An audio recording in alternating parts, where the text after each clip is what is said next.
Hello, I want to talk to you about time. Yes, time. When you hear the word time, what comes to mind? Day, night, seasons, watch, clock. Yes, you're very correct. But I want to tell you something different. That time is a realm and is an existing celestial being. You might not know these things, but I'm going to expose a whole lot to you. Just follow me on this journey, okay?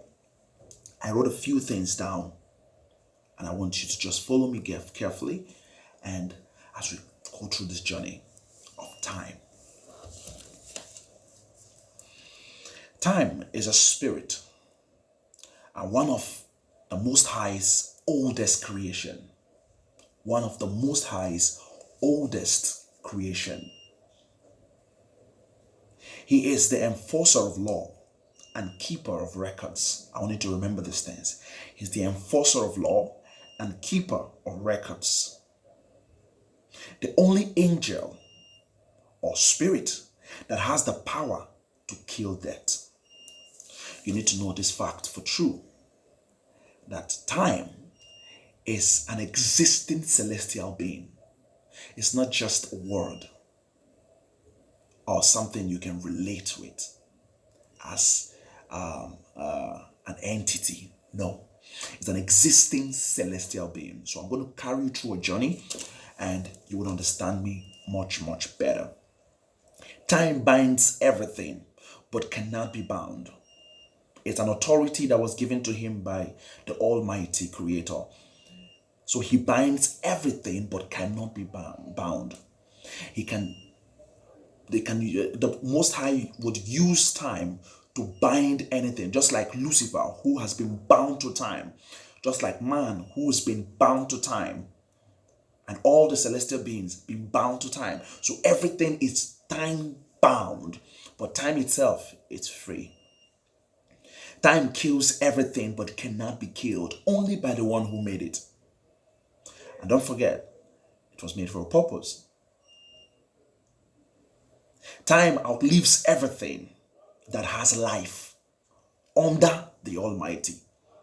Time outlives everything that has life under the Almighty. Anything that is under the Trinity, anything that is under the Trinity, the 24 elders and the beast and the throne, all of those things in his ark, and I beg your pardon, in his throne, time is directly under it. So anything under that, from the archangels down to whatever being that was created, time is above it.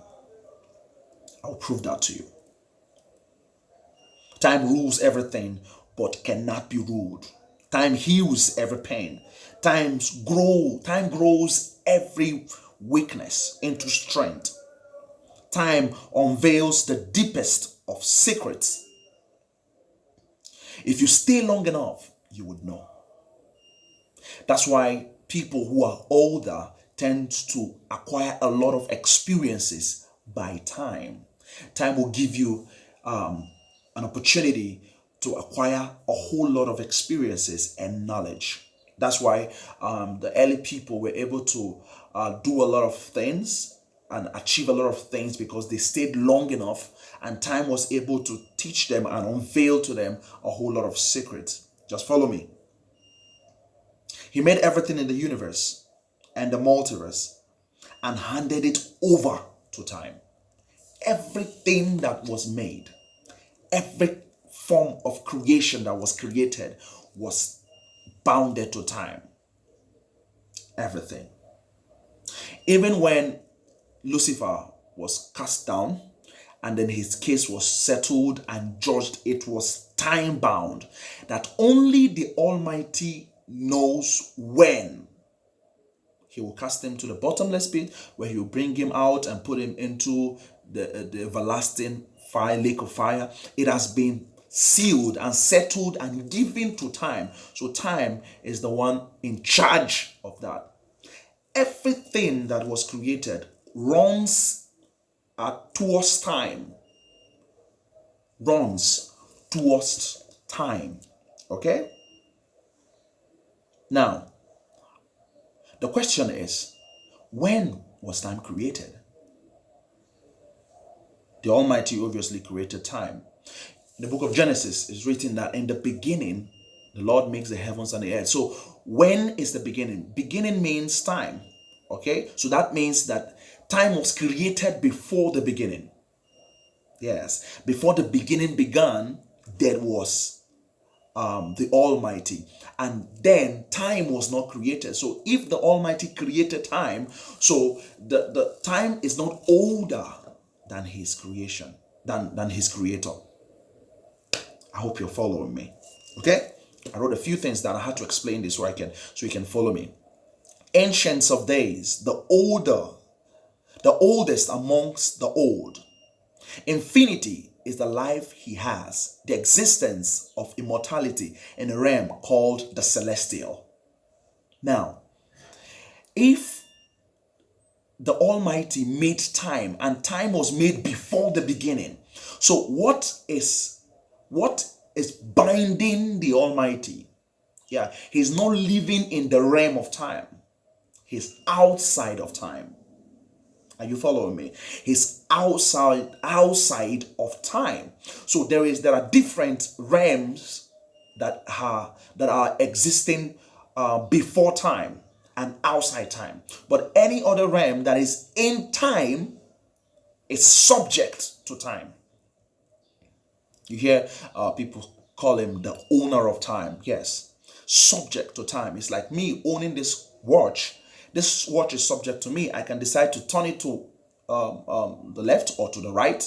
I can decide to switch it off, however it is. But if I set the time for a particular purpose, that purpose it will achieve. Okay. Now, the realm of the Almighty Creator is not the realm of time. It's called the infinity. That's the infinite realm. Only the Almighty is in that realm. The undying realm, because death is conquered by time. Time is giving death to rule. So anything that can't die is in the infinite realm, the infinite dimension. So he's in the infinite dimension of the existence of immortality. So all celestial beings are under him, and any being that is with him, which is the Trinity, okay, they are in the immortal and the infinite realm. Just follow me. Time has no record of his beginning. Time has no record of his beginning. Only infinity is the celestial form. Now, because time was created after him, like he has existed and he made time, so time cannot record his existence. Time cannot record or tell of his creation or his form. So there is nobody under time or in time that can explain his existence. That is why he's above all. Right? So the next thing I wrote here is that we can't have the record of his beginning, even his existence. It's beyond us. His existence is beyond us. Only a very few are privileged to understand him by revelation that he chooses to reveal. The likes of Enoch, the likes of Moses, and all of that. Okay? Just follow me. Now, knowledge comes from the place of time. Only those who make use of time in search of knowledge will find it. Now, you have to, everything I